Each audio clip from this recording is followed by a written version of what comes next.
بخاری مسلم میں حدیث ہے، حضرت سیدنا عمر فاروق رضی اللہ تعالیٰ عنہ حدیث کے راوی ہیں۔ تو نبی پاک صلی اللہ تعالیٰ علیہ وسلم سے کسی نے پوچھا کہ حضور قیامت کے بارے میں کچھ بتائیں، تو نبی پاک صلی اللہ علیہ وسلم نے فرمایا جب لونڈی اپنے مالک کو جنے، جب ماں اپنا آقا پیدا کرے تو سمجھ لو قیامت آنے والی ہے، پھر قریب آ گئی ہے۔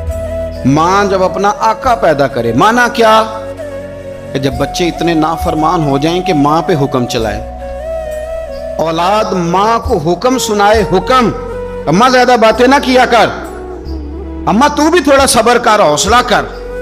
جب بچے ماں باپ کو باتیں سنائیں، حکم چلائیں، چونکہ بیٹا کماتا ہے تو وہ اپنے ابا جی کو کہتا ہے کہ ابا جی اب آپ ٹھہرے، آپ کو نہیں پتا، اب میرے ہاتھ میں سارا کچھ ہے۔ فرمایا جس دن تم یہ دیکھو کہ لونڈی نے آقا جنا ہے، ماں نے بیٹا نہیں پیدا کیا، اپنا سردار پیدا کر بیٹھی ہے، تو پھر تم اس دن یہ نہ کہنا بے سکونی ہو گئی، بدامنی ہو گئی، بلکہ اس دن سمجھ لینا کہ قیامت آنے لگی۔ بچے مسلط کریں، آپ یقین کریں بچے مسلط کرتے ہیں، بچے منوا لیتے ہیں اپنا آپ، بڑے نادان ہیں، اپنی جان پہ ظلم کرتے ہیں۔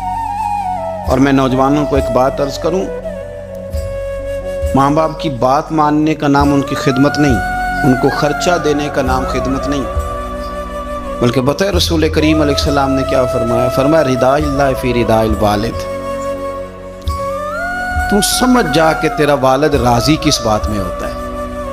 اگر تو اس بات کو پا گیا، تو اس کی رضا کو اگر پا گیا تو پھر تیرا اللہ بھی راضی ہو گیا۔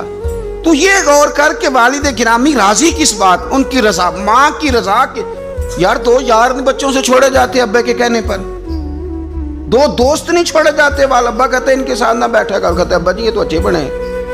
اس کی رضا کو پا جا، اس کی طبیعت کو پرکھ، تو محسوس کر کے یہ راضی کس بات میں ہوتے ہیں۔ تو ماں باپ کی رضا میں راضی ہو جا، تیرا رب بھی تجھ سے راضی ہو جائے گا۔